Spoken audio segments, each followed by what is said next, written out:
ಒಂದು ದಿನ ಬೇಟೆಯಾಡು ನನಗೂ ಬಗೆದು ವಾಸನು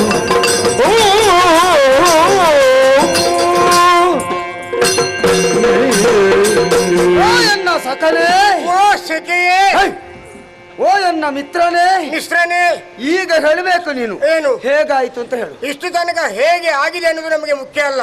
ನಿನ್ನ ಪ್ರವೇಶ ಆದ ಮೇಲೆ ಅಚ್ಚುಕಟ್ಟಾಗಿ ಆಯ್ತು. ನಾನು ಕೇಳಿದ್ದು ಏನನ್ನು? ಏನನ್ನು? ನನ್ನ ವೇಷ ಹೇಗಾಯ್ತು ಅಂತ. ವೇಷ ಬಹಳ ಚಂದ ಆಗಿದೆ.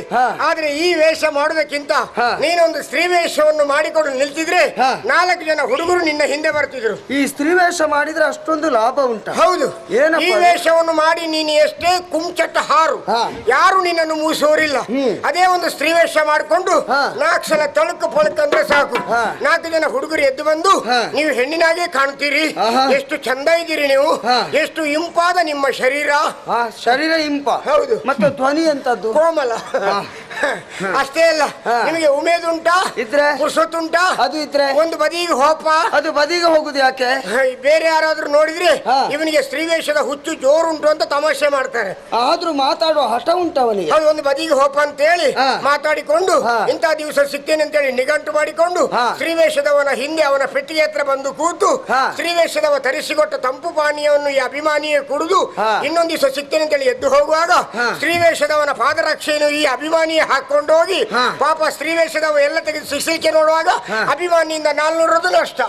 ನಾನೇನು ಸ್ತ್ರೀವೇಷ ಮಾಡದವನೇನ? ನಾನು ಅದನ್ನೇ ನೋಡಿದೆ. ಹಿಂದಿನ ಒಂದು ಘಟನೆ ನೆನಪು ಮಾಡಿಕೊಂಡು. ಭಸ್ಮಾಸುರ ಮೋಹಿನಿ. ಆವಾಗ ನಾನು ಏನಾಗಿದ್ದೆ? ನೀನು ಮೋಹಿನಿ ಆದಾಗ ಆ ಶಂಕರಪ್ಪಚ್ಚಿಯೇ ನಿನ್ನ ಹಿಂದೆ ಬಂದು ಪರಮೇಶ್ವರನೇ ನನ್ನ ಬೆನ್ನು ಬಿಡ್ಲಿಲ್ಲ ಎನ್ನುವ ಕಾರಣಕ್ಕಾಗಿ ಸ್ತ್ರೀವೇಷ ಇನ್ನು ಮಾಡುವುದಿಲ್ಲ ಎನ್ನುವ ನಿರ್ಧಾರವನ್ನು ಮಾಡಿದ್ದೇನೆ ನಾನು. ಯಾವ್ದಾದ್ರೂ ಆಗ್ಬೋದು ಸ್ತ್ರೀವೇಷ. ಯಾವ ವೇಷ ಬೇಕಾದ್ರೂ ಮಾಡುವ.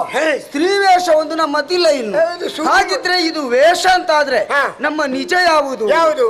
ನಾವು ಈ ಲೋಕದವರ ಅಲ್ಲ. ನಾವು ಯಾವ ಲೋಕದವರು? ಮೇಲೆ ವೈಕುಂಠ. ಕುಂಠ ನೀನು. ವೈಕುಂಠ. ವೈಕುಂಠ ಲೋಕ. ಹೌದು. ವೈಕುಂಠ ಲೋಕದಲ್ಲಿ ನಾನು ಯಾರು? ನೀನು ನಾರ್ನು. ನೀನು ಯಾರು? ಗರುಡ ದೇವ. ನಾನು ಯಾರು? ನಾರ್ನು. ನೀನು ಗರುಡ ದೇವ. ಅದು ನಿನಗೆಲ್ಲಿಂದ ದೇವ ಬಂದದ್ದು? ದೇವರ ದೇವೋತ್ತಮನಾದಂತ ನಿನ್ನನ್ನು ಹೊರುವುದಕ್ಕೆ ಮತ್ತೊಬ್ಬ ಸಮರ್ಥ ದೇವನೇ ಬೇಡವೆ? ಅದು ಹಾಗಲ್ವಾ? ಗರುಡನಾದಂತಹ ನಿನ್ನ ಮೇಲೆ ತಾನು ಕುಳಿತು ಸಂಚರಿಸುವಂತಹ ಸಂದರ್ಭದಲ್ಲಿ ಕೆಳಗಿನಿಂದ ನೋಡಿದಂತಹ ಭಕ್ತರಿಗೆ ಮೊದಲಿಗೆ ಕಾಣುದು ಅಕ್ಕ ಗರುಡ, ಮೇಲೆ ದೇವ. ಹಾಗಾದ್ರೆ ಇದು ಭಾಗವತರು ಸೀಂತ್ರಿ ಮಾಡಿದೆ. ನಿನ್ನ ಕಿವಿ ಕೇಳದಕ್ಕೆ ಭಾಗವತರ ಮೇಲೆ ಯಾಕೆ ಅಪವಾದ ಹಾಕ್ತೀನಿ? ಹಾಗಿದ್ರೆ ಈ ವೇಷ ಎನ್ನುವುದು ಯಾಕೆ? ಯಾಕೆ? ಇದು ಮೋಸ ಮಾಡುವುದಕ್ಕೆ. ಹಾಗಾದ್ರೆ ವೇಷಧಾರಿಗಳೆಲ್ಲ ಮೋಸಧಾರಿಗಳೇ? ಅದರಲ್ಲಿ 2 ವಿಧ ಉಂಟು. ಯಾವುದೆಲ್ಲ? ಒಂದು ವೇಷಧಾರಿಗಳೇ ಉಳಿದವರಿಗೆ ಮೋಸ ಮಾಡುವುದು. ಕೆಲವು ಸಲ ಈ ವೇಷಧಾರಿಗಳಿಗೆ ಉಳಿದವರು ಮೋಸ ಹೋಗುವುದು. ಸ್ತ್ರೀವೇಷದ ಅಭಿಮಾನಿ. ಇದು ಹಾಗಲ್ಲ.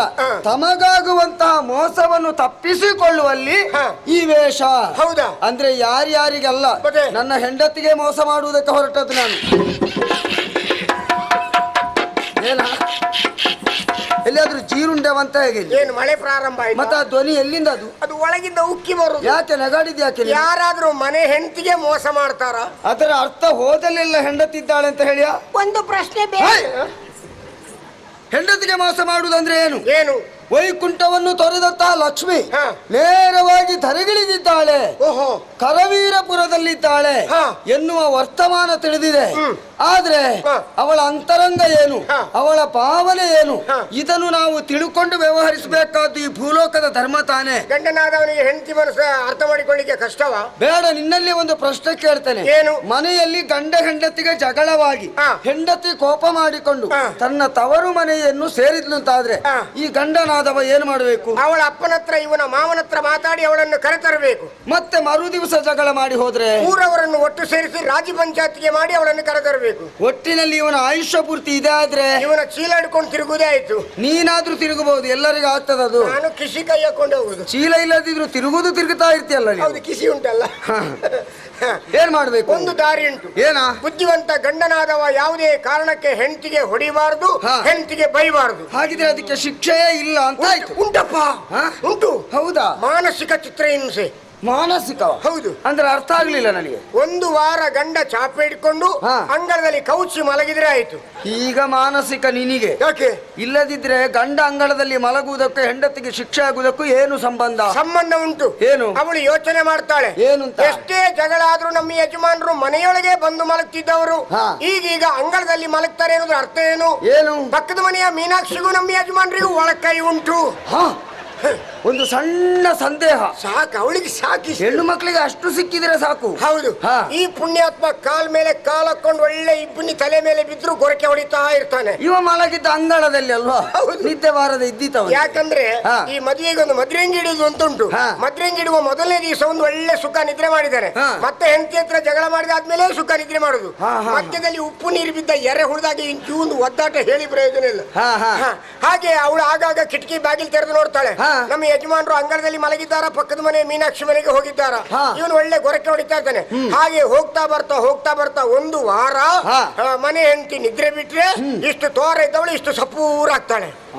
ಹಾಗಿದ್ರೆ ಈ ತೋರ ಇದ್ದವರು ಸಪುರಾಗುವುದಕ್ಕೆ ಬೇರೆ ಔಷಧ ಬೇಡ. ಯಾವ ಗಂಡ ಅಂಗಳದಲ್ಲಿ ಮಲಗಿದ್ರೆ ಆಯ್ತು. ಮಲಗಿದ್ರೆ ಆಯ್ತು. ಇಂಥದ್ದೊಂದು ರಹಸ್ಯ ಉಂಟು ಅಂತ ಬಹುಶಃ ನೀನು ಲೋಕಕ್ಕೆ ಪ್ರಕಟಗೊಳಿಸಲಿಲ್ಲ ಅಂತ ಕಾಣ್ತದಲ್ವಾ? ಬರ್ದಿಟ್ಟಿದ್ದೇನೆ ಇಷ್ಟು ದಪ್ಪದ ಪುಸ್ತಕ. ಇನ್ನಾದ್ರೂ ಹೊರಗಾಕುದು ಯಾವಾಗ ನೀನು? ಭಾವಿ ಯುವ ಜನಾಂಗಕ್ಕೆ ಪ್ರಕಟಿಸಲಾಗುವುದು.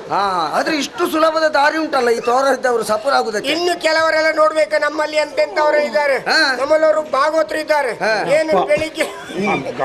ಏನು ಬೆಳಿಗ್ಗೆ ಒಂದು ಕೈ ಬೋಳ್ ಮಂಡೆಗೆ ಹಿಡ್ಕೊಂಡು ಹಾ. ಏನು ಪುಳ್ಕು ಪುಳ್ಕು ಪುಳ್ಕು ಪುಳ್ಕು ಓಡುದು. ಹಾ. ಆಮೇಲೆ ಮನೆ ಹತ್ರ ಹಿಂಬದಿ ನಿಂತ್ಕೊಂಡು ಹೀಗೆ ಮಾಡುದು. ಏನದು? ಅದು ವ್ಯಾಯಾಮ ಅಂತೆ ಕೈಗೆ. ಅಂತದ್ದೊಂದು ಉಂಟು. ಹೌದು. ಹಾ. ಆಯ್ತಾ? ಹಾ. ಇನ್ನು ಕೆಲವರು ಮೊದ್ಲೆಗಾರರಿದ್ರು, ಬೆಳಿಗ್ಗೆ ಎತ್ಕೊಂಡು ಒಂದು ಕೈಯನ್ನು ಹೀಗೆ ಮಾಡ್ಕೊಂಡು ತಿರುಗಿಸಿಗೆ.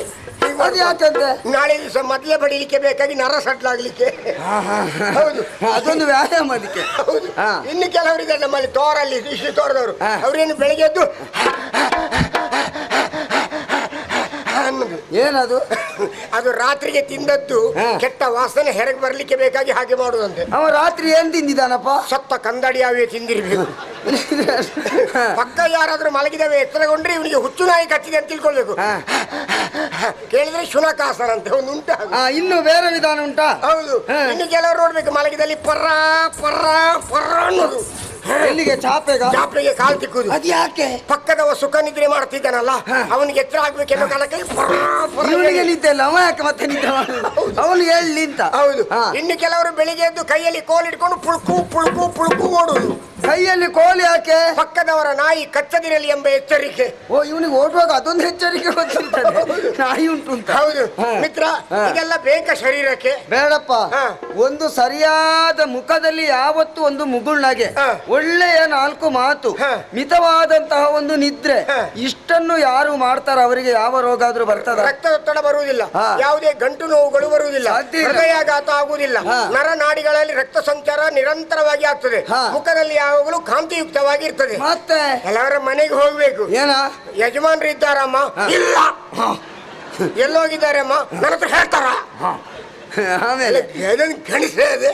ಹಾ. ಒಂಚೂರು ನೀರು ಬೇಕಿತ್ತಲ್ಲಮ್ಮ, ಬಾವಿ ಕಟ್ಟೆಯಲ್ಲಿ ಹಗ್ಗೊಂಡು ಹೋಗಿ ಅಲ್ಕೊಂಡು ಕುಡಿ ಸಾಯಿರಲ್ಲ.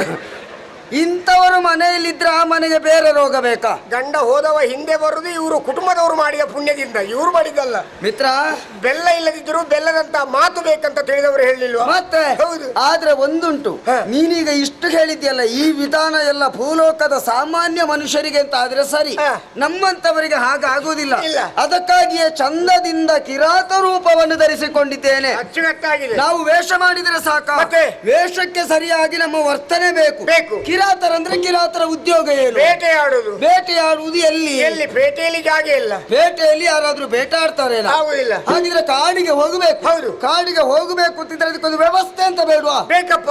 ಏನ್ ಮಾಡೋಣ? ನಾವು ನಡ್ಕೊಂಡು ಹೋಗುವ? ಆಗುವುದಿಲ್ಲ. ಬೇಡ, ಓಡ್ಕೊಂಡು ಹೋಗುವ? ಸಾಧ್ಯವೇ ಇಲ್ಲ. ಬೇಡ, ಉರುಳು ಸೇವೆ ಮಾಡುವ? ಹರಿಕೆ ಉಂಟ ನಿನ್ನ ಹೆಂಡತಿ ಲೆಕ್ಕದಲ್ಲಿ? ನಾನಿಲ್ವೇನಾ?